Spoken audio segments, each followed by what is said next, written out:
I'm 35 and I still don't have my life figured out, but that's okay. All we can do is take it day by day and brick by brick.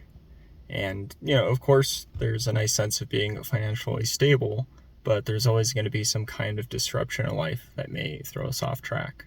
I think the main things are how we react, how we can stay calm, and what we can do to work our way through a situation.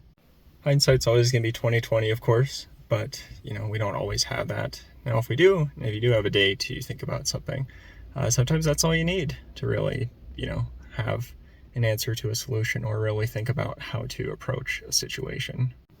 Or maybe it's a friend or family member that you just need to vent to, and sometimes just getting that off your chest and out there and hearing yourself, you may even realize what needs to be done in order to solve a problem.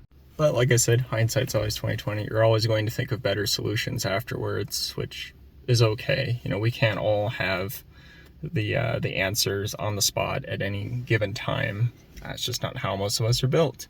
A good example or story for me was I had a car that was having some slight issues, got it repaired, only to find out that I had a cracked and leaking transmission.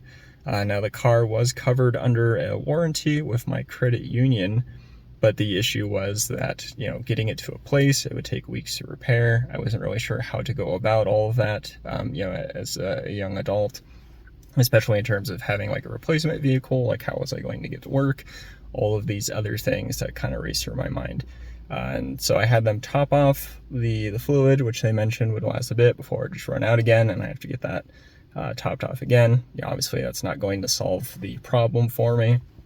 And so I got home and was just really freaking out. I didn't know what to do. What do I do with this car? Do I sell it? Do I get it repaired? Like how do I go about it? And of course I had a lot of negative thoughts in my head that I won't get into, but I was in a really bad place, and all it took was that one, situation with my car, just a car trouble, even though I had a solution, taking it to a place that was going to fix it under a warranty for free, at the cost of me just not having a vehicle or needing to look into having some kind of replacement vehicle or a rental. But those didn't rush into my mind first. It was everything else that could be bad, and so it worked out, but not in the best financial way. So what ended up happening was I ended up taking the car to a dealership. My thought was, okay, I would just get rid of it and get another car, sure. And I get on the road, and of course the car dies, and that really freaked me out. I was on a busy road and not in a right lane, unable to get off, and the car started dying. Luckily, nobody was behind me. Car shut off. I tried starting it. Luckily, it started. I don't know why it died and why it was able to start again, but it started. And I had to drive another 15 or so minutes to get to a dealership, but luckily no issues there. Got to the dealership, ended up getting a quote for the car, and they had deals going on. I don't remember what holiday it was, but I was able to get a good deal on a new car, so I got everything switched over and financed for that. So it worked out. But of course, hindsight being 2020, I could have taken it somewhere, could have gotten it fixed. It would have been, 2 weeks or so without that vehicle, but it wouldn't have cost me anything in terms of that. And I would have still been able to keep the car. I wouldn't have rolled more debt onto, getting a new car loan or anything like that, piling up more debt on myself, which was never good. But again, it's just, I didn't sleep on it. I didn't really think about it. I just made that quick, snappy judgment, which sometimes can be good, but also, in this case, maybe not. It did work out in the end, like I said, but then also it worked out further in the end because then I'm getting into an accident. I had gap insurance, and it wiped whatever I'd owned on that car. So it worked out in that sense there. I wasn't behind financially in terms of that, but that can apply to any other situation where you were needing to think of something.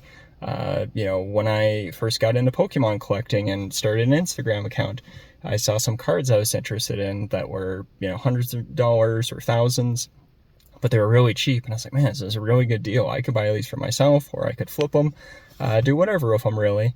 And, it seemed a little too good to be true. Of course, the seller only accepted Zelle, which, it can be a legitimate thing, but I'm used to using Venmo and PayPal.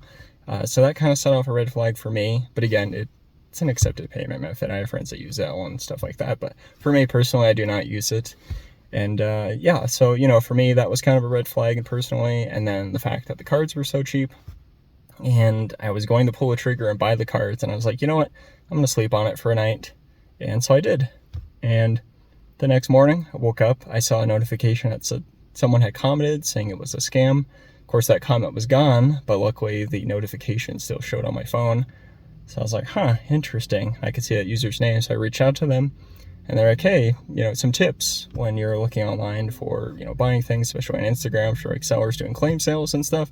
You know, compare photos. Are there consistent photos? Are the backgrounds about the same? Or they're just different backgrounds and like flooring and things like that? Kind of showing that, you know, they probably don't have these cards. They're just grabbing them from random sources online.